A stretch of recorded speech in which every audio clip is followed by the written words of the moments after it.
Welcome.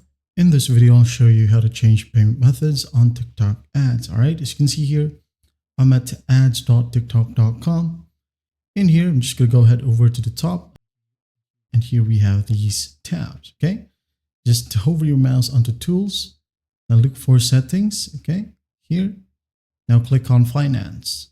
Just click on it, hit on leave and wait for it to load, okay? Now, once it loads, just go ahead and scroll down. And here we have the payment methods, all right? You'll be able to see your active payment method right here. And it will have a 3 dot, okay? Just click on 3 dots and once done, hit on remove. And after that, go ahead and click on add a payment method and continue with adding your new payment method. That's basically how you do it.